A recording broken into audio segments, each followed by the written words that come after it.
How cute is this little kid's shopping cart?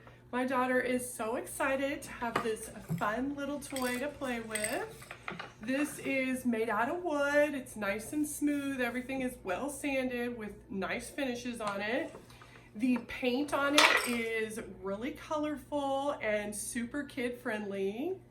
It has some really cool design features to it.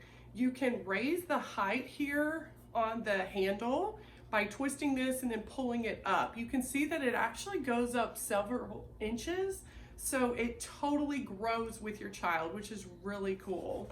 It has these little shape cutouts here on the sides, and it comes with 6 of these colorful little shape blocks. So it's actually a little shape sorter.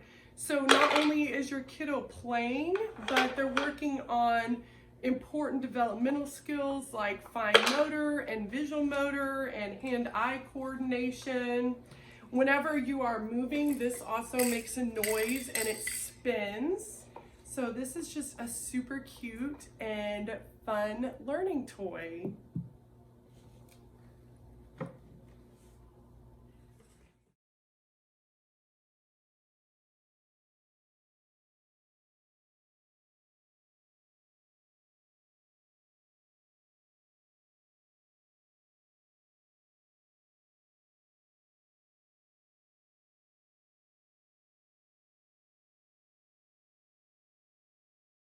I love that you can work on colors and shapes and sorting and organizing.